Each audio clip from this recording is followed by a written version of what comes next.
আমি কবির, একজন তরুণ ব্যক্তি। আমি আমার মামার বাড়িতে কাজ করতাম। আমার মামা তার স্ত্রীকে খুশি করতে পারতেন না, ফলে আমার মামি আমাকে তার ঘরে ডাকতেন। মামি আমার পাশে এসে শুয়ে থাকতেন লুকিয়ে, আমি জানতাম না, আর আমি তাকে আমার স্ত্রী মনে করে সারা রাত। মামি দেখতে অনেক সুন্দরী, যে কেউ তাকে দেখলে তার প্রেমে পড়তে চাইবে। আমার মামি আমার থেকে বয়সে বড় ছিলেন এবং আমাদের মধ্যে বেশি কথা হতো না। তিনি তার কাজে ব্যস্ত থাকতেন এবং মামার সাথেও কম কথা বলতেন। এক রাতে মামি আমাকে তার রুমে ডাকলেন। বললেন, কবির, আজ আমার শরীর ভালো লাগছে না, তুমি আমার পাশে শুয়ে থাকো। আমি তার রুমে শুয়ে পড়লাম। মামি লাইট বন্ধ করে দিলেন। এরপর আমি তাকে আমার মতো করে পেয়েছিলাম। কখনো ভাবিনি আমি তাকে এত কাছে পাবো। আমার গল্পগুলো তোমরা শুনো, কিন্তু সাবস্ক্রাইব করো না। দয়া করে গল্পগুলো ভালো লাগলে ভিডিওটি লাইক, শেয়ার এবং চ্যানেলটি সাবস্ক্রাইব করো প্লিজ। তখন আমি চাকরির খোঁজে ছিলাম, কিন্তু কোথাও কাজ পাচ্ছিলাম না। একদিন আমার বন্ধু সুরেশ বলল, আমার মামা শহরে থাকেন এবং আমি তোমাকে সেখানে চাকরি দিতে পারবো। আমি বেশি শিক্ষিত ছিলাম না, জানি ভালো চাকরি আমার দ্বারা হবে না। আমি চতুর্থ শ্রেণী পর্যন্ত পড়াশোনা করেছি, কিন্তু অল্প শিক্ষার কারণে ভালো চাকরি পাওয়া কঠিন ছিল। গ্রামের এখানে ওখানে ছোটখাটো কাজ করে কিছু টাকা উপার্জন করতাম, যা খুবই কষ্টকর ছিল। তখন মনে হলো শহরে গিয়ে কিছু কাজ খুঁজে দেখা উচিত। একদিন আমার বন্ধুর দেওয়া একটি ঠিকানায় গেলাম, যা তার মামার বাড়ির ছিল। সেই বাড়িতে গিয়ে দেখি আমার বস, যিনি আমার বন্ধুর মামা এবং আমি তাকেও মামা বলে ডাকতাম, মামা আমাকে একটি কাগজ দিলেন এবং বললেন, এই ঠিকানায় যাও। আমি যখন সেই ঠিকানায় গেলাম, দেখি সেটা এক ডাক্তারের ঠিকানা। মামা বললেন, তিনি আমার বন্ধু, তিনি তোমার কিছু পরীক্ষা করবেন। যদি পরীক্ষাগুলো ভালো হয় তাহলে তোমাকে চাকরি দেব। মামা কথা শুনে আমি কিছুটা ঘাবড়ে গেলাম, কিন্তু ভাবলাম চেষ্টা করে দেখি।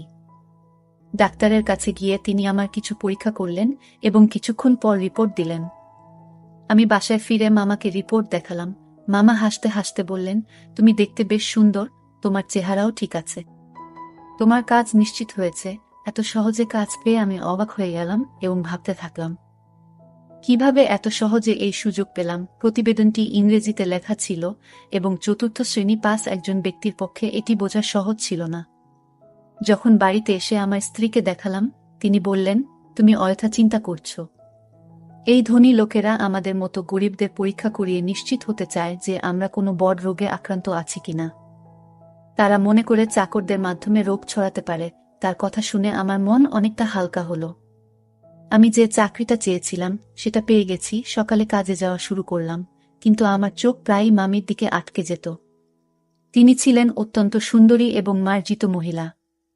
তাকে প্রথম দেখার পর থেকেই আমি ভাবতাম, আমার স্ত্রী যদি এত সুন্দর হতো। আমি আমার মামির একজন সাধারণ চাকর ছিলাম, তার অর্থের কোনো অভাব ছিল না। তিনি আমাকে প্রতিদিন বাজারে নিয়ে যেতেন, কারণ তার কোনো সন্তান ছিল না। আমার মামা ও মামির মধ্যে কোনো ঝগড়া ছিল না, তারা খুব ভালোবাসায় দিন কাটাতেন।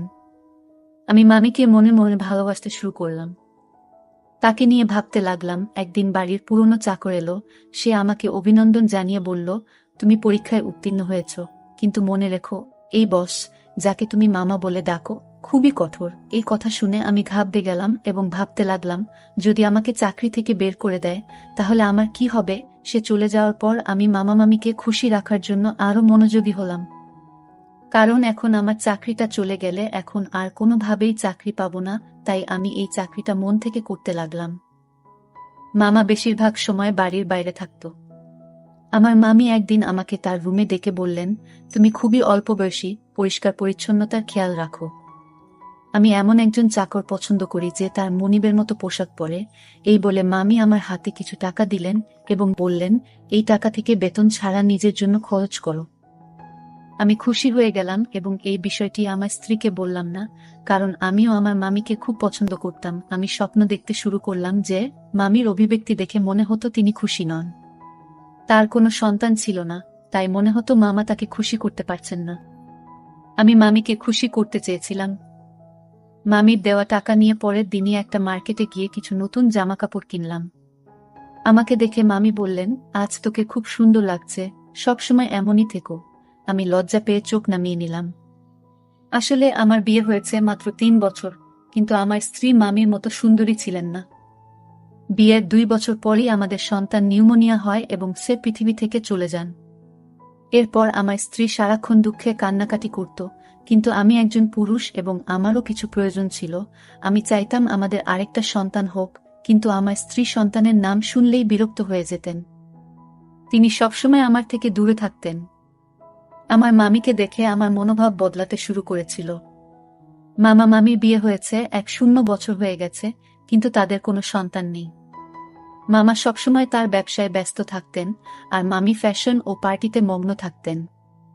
আমার মামিকে দেখে মনে হতো তিনি আমাকে পছন্দ করতে শুরু করেছেন। আমি প্রায় সিনেমা এবং নাটকে প্রেমের কাহিনী দেখতাম এবং কল্পনা করতাম।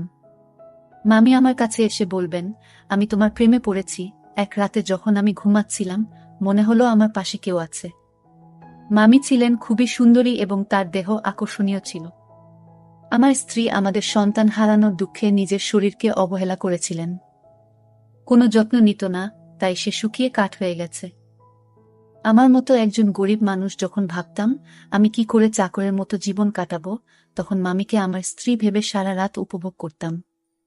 মামি আমার দিকে তাকিয়ে মৃদু হাসতেন। আমি আমার মামির সান্নিধ্য উপভোগ করতে শুরু করলাম।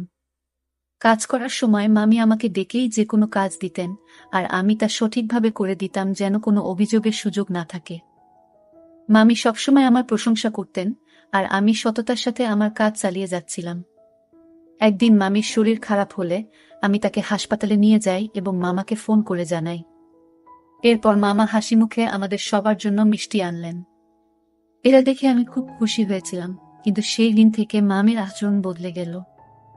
তিনি আমার দিকে অদ্ভুতভাবে তাকাতে লাগলেন এবং বাইরে যাওয়া কমিয়ে দিলেন। ফলে এখন শুধুমাত্র মামির সঙ্গেই আমার দেখা হয় কম। কিছুদিন ধরে আমার মন মেজাজ খারাপ ছিল, কারণ আমি মামির সান্নিধ্যে অভ্যস্ত হয়ে পড়েছিলাম। আমার মনে হয়েছিল আমি হয়তো মামির প্রতি আসক্ত হয়ে পড়েছি। তবে আমার কাজ চালিয়ে যেতে লাগলাম। সময় চলে গেল এবং অবশেষে সেই দিন এল যখন মামি একটি সন্তানের জন্ম দিতে চলেছিলেন। কিন্তু মামা আর আগের মতো খুশি ছিলেন না। তিনি সবসময় চিন্তিত থাকতেন। আমি ভাবতে লাগলাম, মামা কেন খুশি ছিলেন না? আমি যখন বাবা হলাম তখন আনন্দে উঠছিলাম, কিন্তু আমার মামাকে খুব চিন্তিত দেখাচ্ছিল, যেন কোনো বড় বিপর্যয় আসন্ন। এক রাতে মামা আমাকে তার ঘরে ডেকে বললেন, এই ব্যাগ নাও। যদি আজ রাতে আমার স্ত্রী সন্তান জন্ম দেয়, তবে এই ব্যাগটি ব্যবহার করো এবং শিশুটিকে গোপনে সরিয়ে ফেলো। আমি কখনো মামার কোনো নির্দেশ নিয়ে প্রশ্ন করিনি, তাই সেদিনও কিছু বললাম না, কিন্তু আমার মন খুব অস্থির ছিল। বারবার ভাবছিলাম, কেন মামা তার সন্তানের জীবন নিতে চাইছেন? রাত গভীর হলে মামি ঘুমিয়ে পড়লেন, তাই আমি গোপনে তার রুমে গেলাম। মামি তখন চোখ বন্ধ করেছিলেন। আমি মনোযোগ দিয়ে তার দিকে তাকালাম। মামির মুখে সেই চিরচেনা সৌন্দর্য দেখে আমি মুগ্ধ হলাম, কিন্তু আমার অবস্থান মনে করে মামার কথা মেনে নিলাম। মামার নির্দেশ অনুযায়ী কাজ করার জন্য তিনি আমাকে টাকা দিতেন। আমি গোপনে মামার দেওয়া ব্যাগটি তুললাম আর বাচ্চাটিকে ঢুকাতে শুরু করলাম। তখন মামি হঠাৎ আমার দিকে তাকিয়ে হাসলেন। আমি শিশুটিকে লুকিয়ে রাখছিলাম এবং মামি আমাকে দেখে বললেন, তুমি কি সত্যিই শিশুটিকে হত্যা করতে চাও? মামি আমাকে জিজ্ঞাসা করলেন, তুমি কি তোমার মামার নির্দেশে এসব করছো? আমি চমকে উঠলাম এবং বললাম, তুমি এটা কি বলছো? মামি বললেন, তোমার চাচা এই শিশুটিকে মেরে ফেলতে চায় কারণ সে ভয় পায় যে এই শিশু তার নয়। তার কথা শুনে আমি স্তব্ধ হয়ে গেলাম। আমি অবাক হয়ে ভাবতে লাগলাম, এত কিছুর পরও এটা কিভাবে সম্ভব?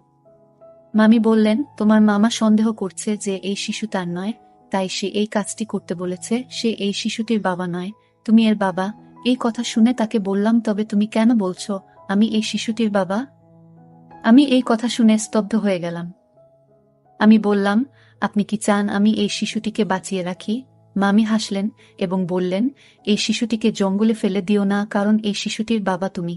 আমি আরো বিভ্রান্ত হয়ে গেলাম, কারণ মামি বলছিলেন যে তিনি কখনো আমাকে স্পর্শ করেননি। তার কথাগুলো শুনে আমার মনে হলো আমি যেন স্বপ্ন দেখছি। আমি সোফায় বসে ভাবতে লাগলাম, এত সুন্দর একজন মহিলার সাথে, যাকে আমি মামি বলে ডাকি, এমন কিছু ঘটেছে কি? আমি মামিকে জিজ্ঞেস করলাম, আপনি এত সুন্দরী, কিন্তু কেন এমন করলেন? মামি বললেন, আমি খুব সুন্দরী, কিন্তু আমার পরিবার খুব গরিব ছিল, তাই আমি তোমার মামার সাথে দেখা করতে এসেছিলাম। তোমার মামা মতো ধনী হওয়ার ইচ্ছা ছিল, তাই আমি তাকে বিয়ে করি। আর সে আমাকে প্রস্তাব দেওয়ার সাথে সাথেই আমি তৎক্ষণাৎ হ্যাঁ বলেছিলাম, কারণ আমি ধনী হতে চেয়েছিলাম। আমার বাবা মাও তোমার মামার সাথে বিয়ে করতে রাজি হয়েছিলেন। কিন্তু বিয়ের কিছুদিন পরেই জানতে পারলাম তোমার মামার সন্তান হওয়ার সামর্থ্য নেই। অনেক চিকিৎসা করানোর পরও কোনো ডাক্তার তাকে সুস্থ করতে পারেনি। তিনি মা হতে চেয়েছিলেন এবং এর জন্য তিনি যা করতে প্রস্তুত ছিলেন।